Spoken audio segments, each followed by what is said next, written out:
Good morning, everybody. Welcome to the Meta Cafe.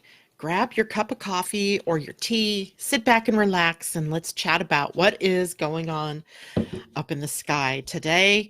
Not a whole lot, actually. Nothing bad. That's is a good thing, right? Today's a good day. It is an interesting day, and I think we're going to spend a bit of time today talking about the Pleiadian-Earth energy calendar and what we can expect from that today, as I think we are getting more and more aware of what it is bringing us to, right? The evolutionary impulse that it brings us to. And then also, we're going to talk a little bit about the human design week, as in the sun at gate 43, the earth at gate 23. And then we're going to pick up where we left off yesterday at the north and the south node having shifted into the gates 52 and 58. We're going to take up the south node today and look at what forms the foundation in our lives based on the root center in your human design and the first gate there, which is the gate 58, or maybe it's the last gate there, depends on how you look at it. So we're going to go through several different things here today. First of all, we woke up this morning with the moon in the sign of Gemini, my favorite sign, or one of them anyway. And that means that today we are finding ourselves much more communicative, much more in the flow of conversation, and where there's a bit of excitement or energy flowing. It's also a great day for us to follow the curiosity that rises in our minds about a subject, a person, an idea. It is a great day for ideas and sharing of ideas and even taking action on ideas. So the moon today, interestingly enough, makes no new connections to any planets. It would be void except that it's just made a connection to Gemini itself. And actually, let me check on that, because that would have been interesting if we went right into the void, but we did not. We came out of the void. We don't go back to the void until we get to Friday. So interesting, right? Usually we have a lot of things to talk about in terms of what the moon is going to be doing today, but the moon isn't doing much of anything in terms of the sign it's in. Gemini is one of the signs right now that's sort of outside of the sphere of where there's a lot of the action taking place. So today we have three other things to talk about. That is Mercury, the ruling planet of Gemini, in a sextile to Saturn, the sun in a sextile to Pluto, and Mercury retrograde in a trine to Neptune. And what does all of that mean for us? And several things actually that means for us that can take the place of what the sun is doing. Debbie Tibbetts Tumiel, good morning. She says she finally made it. Good morning, Debbie Hedden. It must be a slow day out there, because you two are the only ones in here that I can see, and nobody else has checked in yet. It makes me wonder if I should just sort of wait before I get to the good stuff. But no, I have a day I have to deal with, so I have to get moving here. So let's first talk about Mercury sextiling Saturn. A sextile, as you know, is a 60-degree angle between the planets, which evokes a relationship where the two planets are sharing equally of their gifts and the talents that they bring. So Mercury's talent for communication meets Saturn's talent for putting it all together, restructuring it, putting it into a form. So it is also the realm of Mercury to rule the mind. So putting the mind in some form, some kind of structure. So today's a great day for focusing, for being able to take inspired and empowered action. And that because the mind is much more able to calculate, to see connections, to see differences and similarities, and to calculate. And it sort of makes me feel like it's a very stepwise progression maybe in the thought processes today. And the sun in a sextile, again, a 60-degree angle or relationship, one of equal sharing of the gifts and talents, the talents of the sun to put a spotlight on your identity and sort of brighten up what it is that's correct. maybe highlighting the essence of something, and Pluto's power to transform. So we put those two together today, and those two are helping us interact with our issues, problems in a way to find new solutions, new ways to evolve, enabling us to find the solution that might be something no one's ever thought of, right? Solutions to tricky problems right there at the tip of our minds today. And also puts our mind in a sort of self-improvement mode where we might be, able to very quickly see where our minds are out of whack with what it is that, we want. Your mind is moving down this track over here, but what you really wanted was something over here.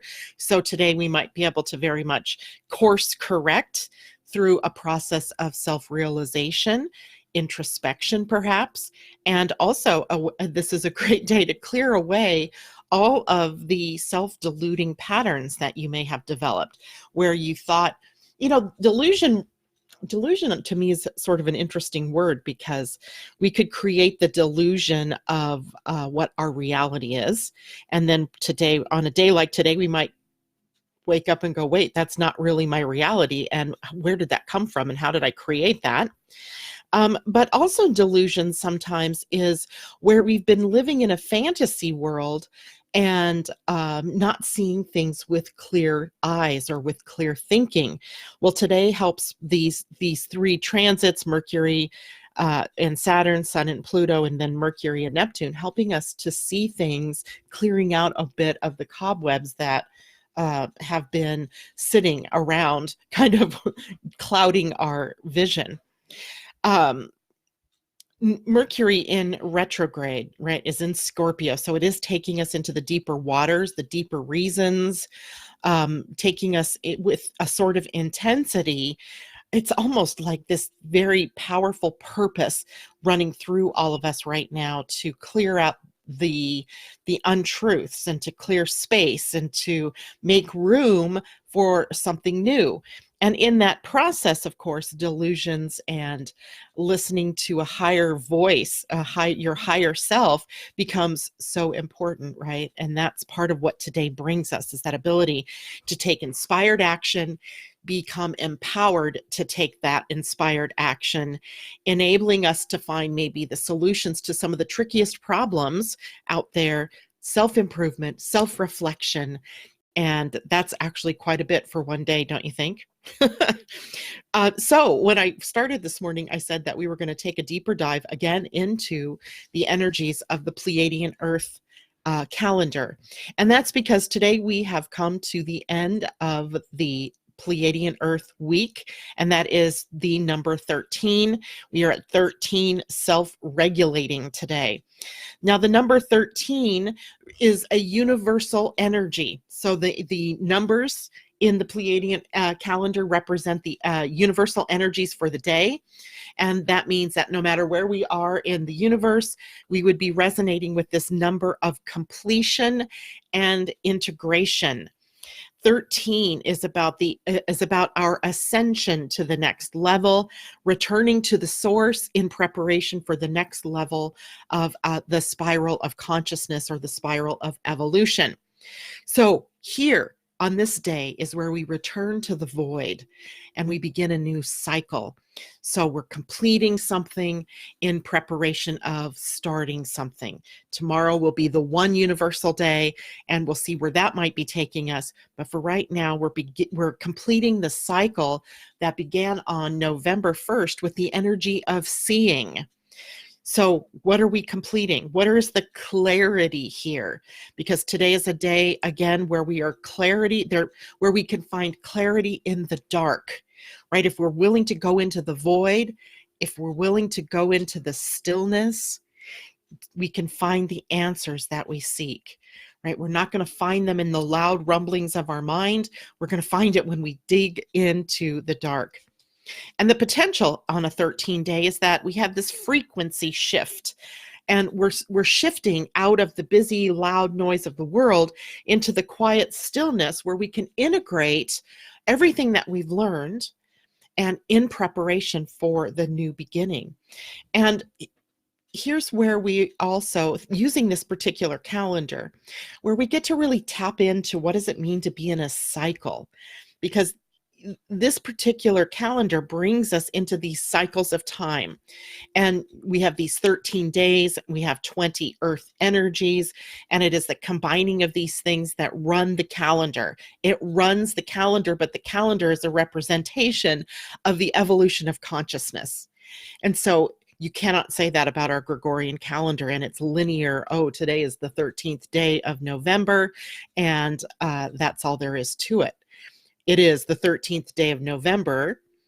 It is the day 13 self-regulating in the calendar. So there's this emphasis a bit on the number 13. And the number 13, is a sacred number that when we shifted from the matriarchal societies to more patriarchal based societies, we lost connection with the 13. It became a mark of evilness. It became the mark of it was already the mark of the feminine. And to erase the feminine, or the emphasis on the feminine, you erase the part of the feminine that was the highest resonance, which was the number 13. So we are bringing back the energy of 13, because it is the energy of 13 that brings the cycle of 13 brings consciousness down from heaven, and then it spirals inward. And then we complete the spiral and we spiral it back up to heaven. So from heaven to earth, and the nature of the spiral, you can go up or you can come down the spiral. So the energy from heaven or source comes from heaven down to us on earth. And then we, as the receivers of that energy, spiral that back up to heaven. So we have this expansion of our awareness and of our consciousness that happens when we tap into this particular calendar, i.e., this particular 13 number in the cycle. There's definitely this cosmic dance that's going on between heaven and earth, and this particular route helps us to embrace that cosmic dance. It makes us feel a part of, sees us as a part of the natural cycle of all life on the planet, of all life in the universe, as opposed to something separate about it, separating us away from that, which is what happened when we made the number 13 unlucky or a number to be feared, right? We took out that natural connection that we had to the land, to the water, to the air, and to fire energy, the fire of creation, and put us in a different realm. And I'm going to tell you that that was likely a planned part of our evolution. It took us away from the more matriarchal into the more patriarchal, where we've spent a good deal of time, learning about the more masculine patriarchal energies. And now what we're seeing is the shift back to the more matriarchal, or at least the balancing now. We can balance the two, having spent a good deal of time in the one and now a good deal of time in the other. And now it's time to bring them both into balance and harmony.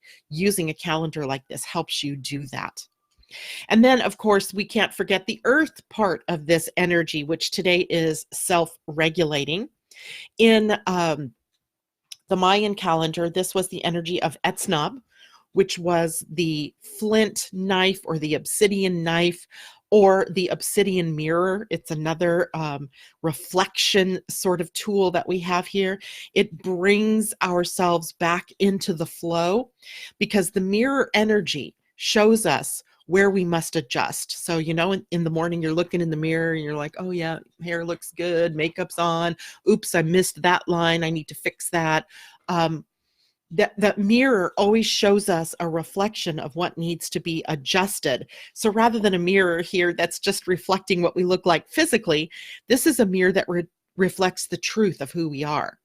So the self-regulating energy allows us to adjust ourselves and allows us to see where we've gotten out of alignment with our truth, right? This is a sharp, penetrating mind sort of energy. The flint knife or the obsidian knife, very sharp, very much able to go right to the heart of something, cut it out and replace it with what's correct. or maybe just to leave the void for the moment, right? And allow it to fill in naturally. Much like a surgeon might cut away a growth or cut away something that didn't belong, and then allows the healing to come naturally, right? Allows the skin or the tissue to come together in its own natural healing. So we have sharp, penetrating minds with the capability of cutting out what no longer serves us and replacing it with something that we really desire, or a truth, or allowing that truth to come in. And here is our opportunity today with this day to move beyond the low vibrational reactions that we have. I know there's a lot in our outer world that we react to on a daily basis, whether it's something coming up from the news, something that happens to us in our workplaces, something that happens to us in our families, something we read online, a comment on Facebook. We're always in this process of reacting to what it is that's going on in our world or in our lives. And here we have this need, this opportunity even, to move beyond those lower vibrational reactions that we have to things, and instead holding space for what could be, instead of reacting to what we think is. And there's the key. It's what we think is. Is it the truth? We hardly ever question that, really, right? So lots of good energy going on this day of completion. I'm going to take a look and see who else is here. Debbie Hedden, thank you very much. Debbie Tibbetts, Tumiel, everyone's hibernating because it's cold. I saw pictures this morning of, I think it was Austin, Texas, with a lot of snow. Kind of weird. Here it's beautiful. Well, as beautiful it gets here, sunny, sort of cloudy, sort of low 40s. Not bad, right, for us. So you guys are freezing and we're just having this pleasant sort of fall weather here. I am so sorry. Asa, good morning to you. Colleen, good morning. Linda Crouch Dennis, good morning. Colleen Jackson, good morning. Heather Scott, good morning. Kristen, good morning. And Angela, great to see you as well. Good to see everybody today. And I hope if you have any questions or any comments about the energies that you're feeling or what you're experiencing, that you will share them with us through the comment stream here. It just seems to be one of those kind of days, Gemini days with the moon there, that we want to share. We want to, bring up new ideas and things like that. So now I'm going to transition over to human design for a bit. And I believe we brought this up on Monday. I am not certain that I did this, but if I didn't, we're going to talk about it now. And that is the energies that now the sun and the earth are sitting at for us. And that is the sun at gate 43, which is in the ajna, and the earth at gate 23, which is on the throat center. And this forms a complete channel between the two, highlighting, bringing into focus the ajna, the center for awareness, and the throat, the center for expression. And this particular channel is called the channel of knowing, structured knowing, if you will, as in the mind energy is very capable of comparing and contrasting and cataloging and putting things into, categories. And here in this particular channel, then the focus for us for the week first of all, let's look at the shadow energy. The shadow energy here is about avoidance, the avoidance of what it is our mind is focused on. I would say it is a creative avoidance where we get ourselves extraordinarily busy, doing, and then we fail to come into beingness. And in that, then we avoid ever looking at the contents of what is going on in the mind. What is it that you truly know? Because the gift in that channel of knowing is knowing. Woohoo! Right? Knowing. And knowing isn't just the facts and the figures that you know. This is where true realization lives, where there's epiphany energy, where there is revelation energy, where there is that aha moment that takes you to a broader truth, a broader broadening your horizons to be able to see a bigger picture. This is the energy that we have with us this particular week. And the gift energy of knowing lends us to the Siddhic energy, where we are moving from avoidance to unknowing the siddhi via the path of knowing. And it seems like there's a bit of a conundrum here, right? A conundrum is a sort of a puzzle or a paradox that we are living through. So here we have knowingness that leads to unknowing, and we have in the unknowingness true knowing. And sit with that for a while and think, push that through your mind if you don't want to avoid it, if you are willing to, and think about what unknowing means in the terms of knowingness. Knowing, this is so the way that Richard Rudd would say this in Gene Keys is that we're going from avoidance to unknowing on the path of knowing. So we're headed for unknowing, but we're walking from avoidance to knowing. It just drives my mind crazy, right? So this is the invitation then to get out of your mind into your body, and where we can experience knowingness in a different way, where we can experience without the field of our mind always chattering at us about, concepts, about ideas, about facts and figures and what we believe to be true. We can sort of get out of our mind. Now, when we look at the centers are also the centers in your human design or the centers in your Gene Keys profile, same thing. There's the centers. Each center also has a shadow, a gift, and a siddhi. And we talked about that with the spleen, where the spleen's energy was in the lowest field, fear. Well, the ajna, the mind, the second center down, has anxiety as its shadow. And the anxiety then arises out of wrong thinking, out of avoidance thinking.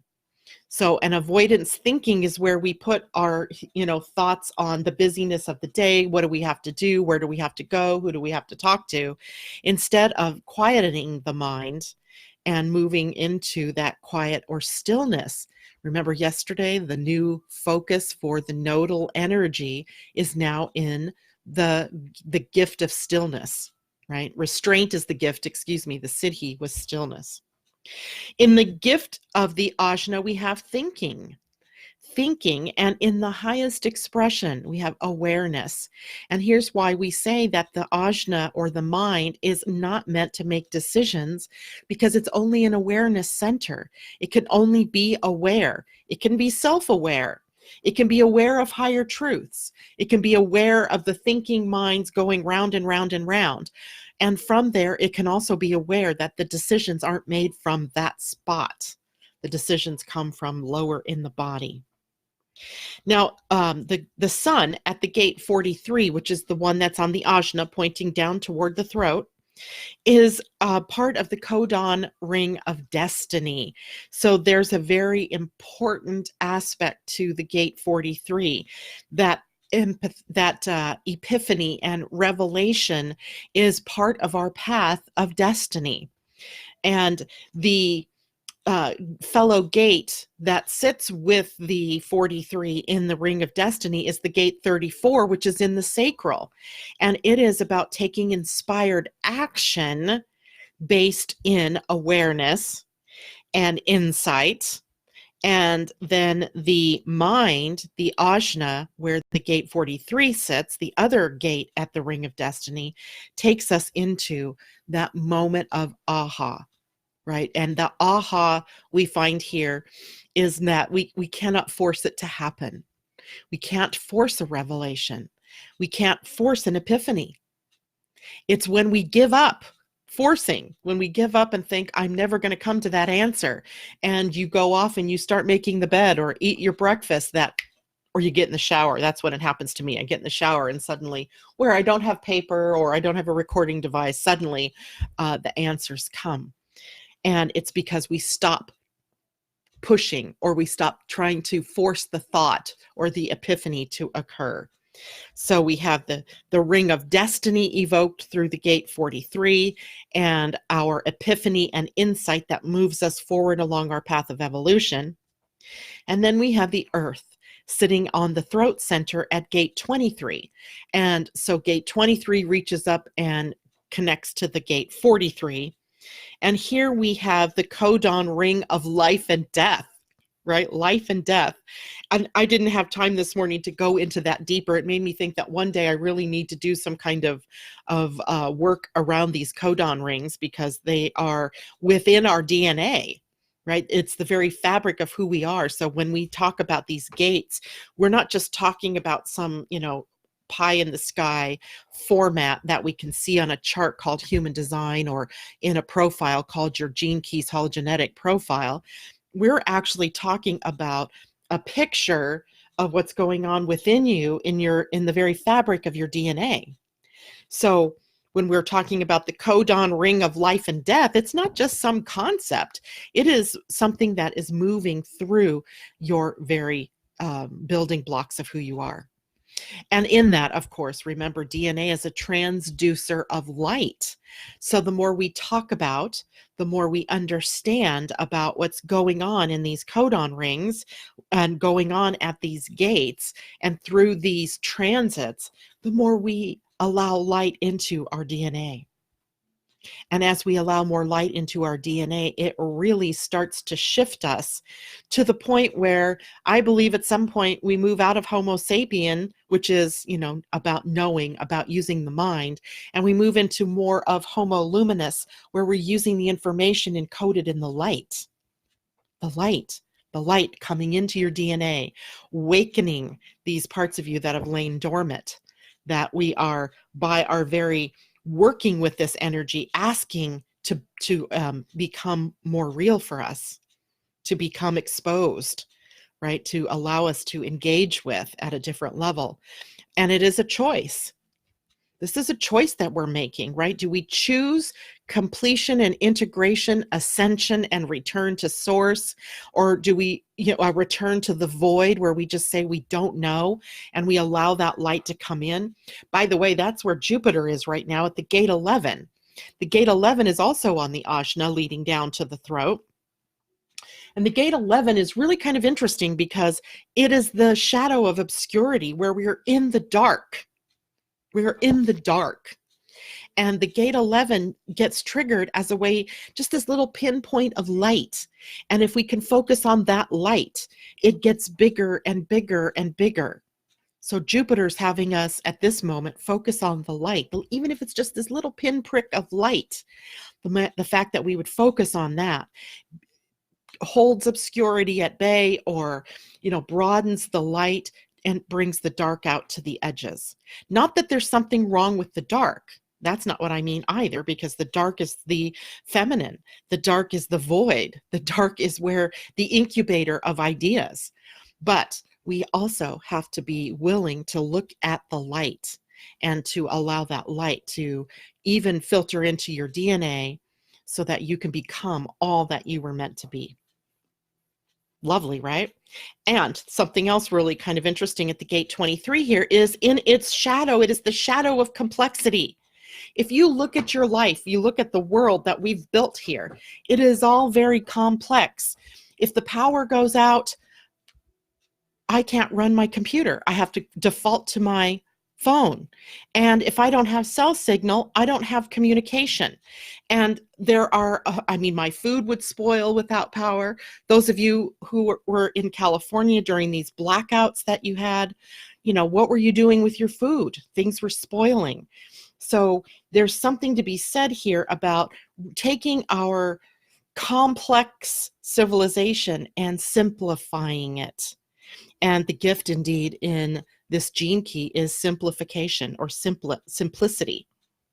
Simplicity. And in the highest expression, it is quintessence. Quintessence, a word that's just like the ultimate essence of who we are, the ultimate essence of us as human beings. You could say the DNA is at the quintessence of who you are, the code that created you. It holds the key to the highest expression of who you are. So we have some really cool energies going on. But again, these are energies that are elusive if you try to put your finger on them, but that come to you when you are not focusing on them. So kind of an interesting energy that we have there. Now, the gate 23 sits on the throat center, and the throat center is a center for expression, communication, and manifestation. It also has a shadow, a gift, and a siddhi. You kind of see that there's these are like nesting dolls, right? We have a gate in your human design or your gene key that is also encoded with a shadow, a gift, and a siddhi. Then that gate is part of a channel that's also encoded with that energy in the shadow, the gift, and the siddhi. And then that gate or that channel turns on centers that also have the shadow, the gift, and the siddhi. So I find it very interesting, right? These nesting dolls kind of thing. Well, the throat's energy in the lowest expression is distortion. The shadow in the throat center is distortion, where we distort the truth, where we distort what gets manifested, maybe because of the field of the mind, changing things, where distortion occurs. In the gift, it's metamorphosis, our ability to change things, to move from infancy to adulthood, to move from the larval state to the butterfly state, right? Metamorphosis. And in the highest expression, the throat center is about emergence. Emergence. Think about that. Coming out of the chrysalis, the butterfly emerges, and this beautiful creature comes out. Right. So the throat center is where we emerge into our truth, into the real reflection from the mirror. And all of that is going on in this particular week, right? Or the potentials there for that this week. Okay. How about questions, comments? Angela, that's exactly what I've been thinking about, not reaching. Sorry, that's not what it says, not reacting, but meditating and drawing forth from within. Seems like the social media, Facebook culture has everyone reacting to the outside and disconnecting a bit from within. Definitely. Definitely. Karen, good morning. Camille, 25 degrees in the heart of Dixie. Oh, my goodness, that is chilly. That is icy even. Camille, to know one must unknow. Wow, way to distill down exactly what it was that the message was coming from this channel this morning. Heather Scott, recently I heard someone offer that I can always trust the unknown. Amazing to consider this. Trusting the unknown. Isn't that amazing? And we're so afraid to trust the unknown, right? We are sort of creatures that really appreciate knowing, right? Everything that we do is about knowing. And if we have to trust in the unknowing, imagine how that flips the paradigm on its head, right? Flipping the paradigm. Heather says, when I'm aware of anxiety, it's unhelpful. And so I turn to meditation to create the quiet. That has been my saving grace, Heather, over the last several days, maybe even the last couple of weeks, is that meditation can quell that anxiety that I feel running through my stomach, through my heart, through my, just through everything within me. I feel that energy, and meditation helps me take that and mute it, move it maybe even out. That's the best way to do this right now, by the way, is through meditation. Or other, forms like Tai Chi, or what is that? Tai Chi, yoga, different body disciplines can also help you move through from the knowing to the unknowing, and quell that anxiety that's going on within you. Good morning, Christine Erickson, and good morning, Kathy Miller. Great to see you ladies out there as well this morning. Funny coincidence, coinky-dink. My counter here tells me there are 13 people watching live right now. Now, people are always coming and going, and a lot of people tap in later. But number 13, talking about 13 today, this holy, sacred number that we've created a mythology around being unlucky or evil, that has to go, right? That part has to go. And lucky number 13, gotta love it. And of course, just as I said that, the number jumped up to a different number, which I find is funny.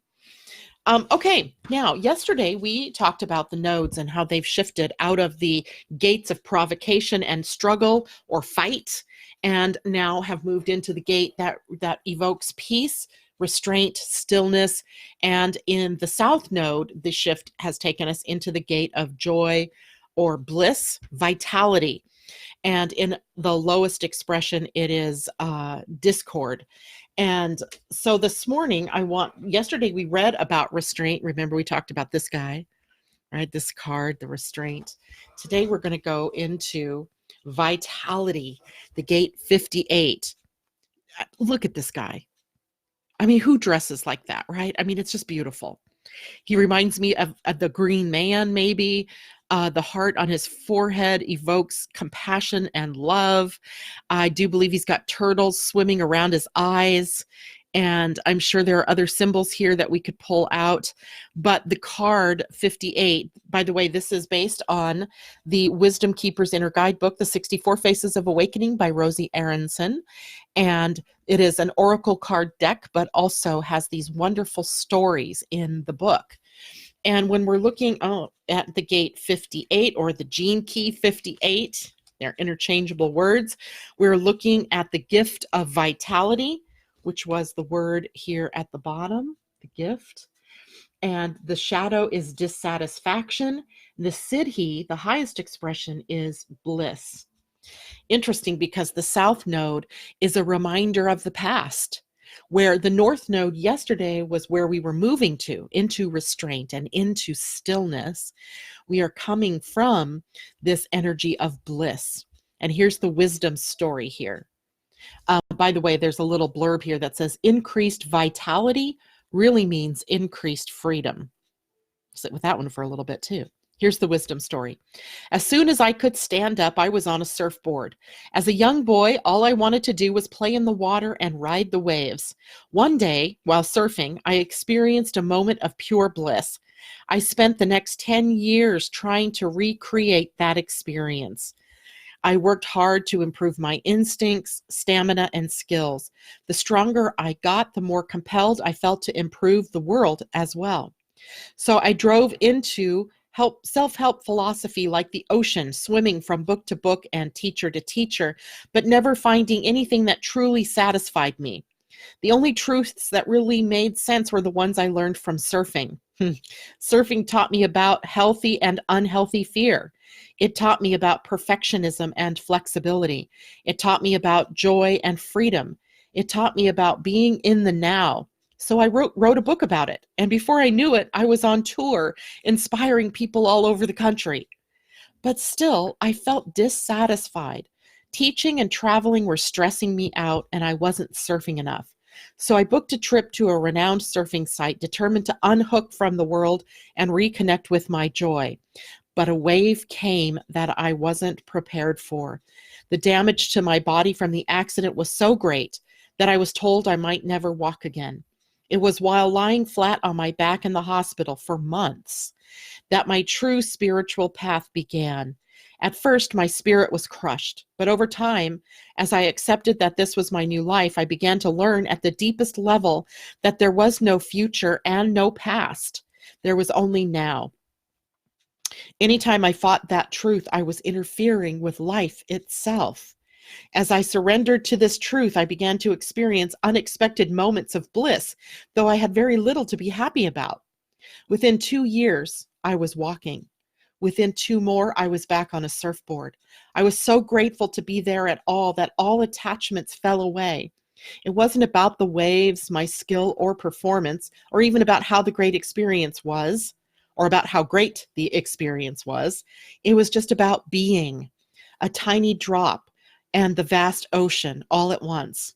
Today, I bring people of all shapes, ages, and abilities to the ocean to swim with the dolphins. Every day, I witness waves of joy and freedom well up from within them. I do not regret one moment of the painful yet transformative journey that brought me here. My gift to you. I'm here to tell you it is time to stop fighting your true nature. You were born with a life force and vitality within you that must be expressed.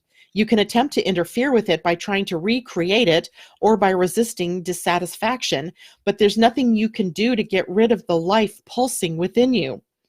But so you might as well surrender. Dissatisfaction is a natural part of it. Without it, none of us would evolve or be motivated to make this world a better place. When you allow life to express itself through you without resistance or judgment, bliss happens naturally. The future is not in your hands. It does not even exist.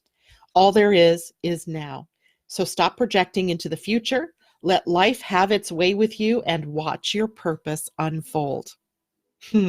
Love that one. Questions for contemplation.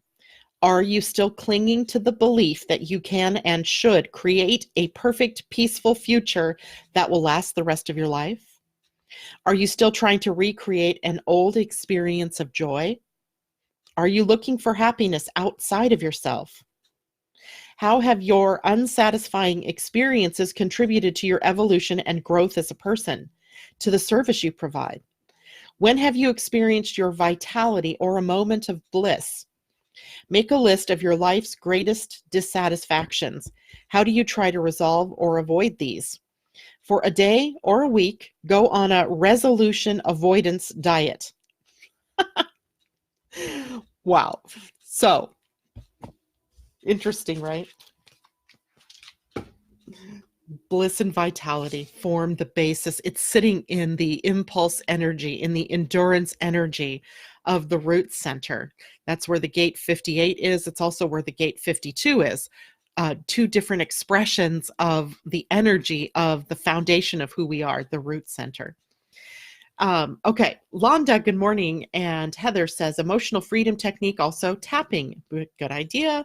I have heard of that. I've used it before in the past. It's not a part of my regular practice though.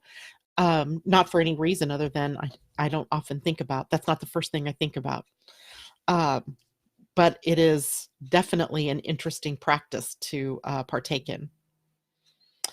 All right, that is it for me this morning, unless people have questions or comments. I just want to let everybody know I have put up on the Living Astrology Facebook page the link to purchase your ticket, if you will, to the Astrology of 2020 webinar for December 11th. It is at 3 to approximately 5:30 in the afternoon, West Coast time. That'll be about 6 to 8:30 for you all on the East Coast. If you purchase and you can't participate live, that is okay, because you will receive the recording to the broadcast. And it is $25 to partake in it. And if you choose to, you can join the membership group, Living Astrology Academy, for $13 a month, or there's a flat fee available as well. And you will be able to not only attend the Astrology for 2020 webinar free, but all of the monthly webinars are yours free when you join the membership. So you can do that two ways: $25 to have the ticket for the webinar, or $13, or I think it's $144 for the 1 year membership. And you can come every month to not only webinars, but in the membership, we also do forum, which is where you can bring your chart and your questions to me and get personalized attention on what is happening in your particular chart, as well as other things, other benefits. Anything else? I think that is it for me today. I was going to say this week, but it's not the end of the week. I'm going too fast. I hope everybody has a wonderful day. See you all tomorrow morning. Bye for now.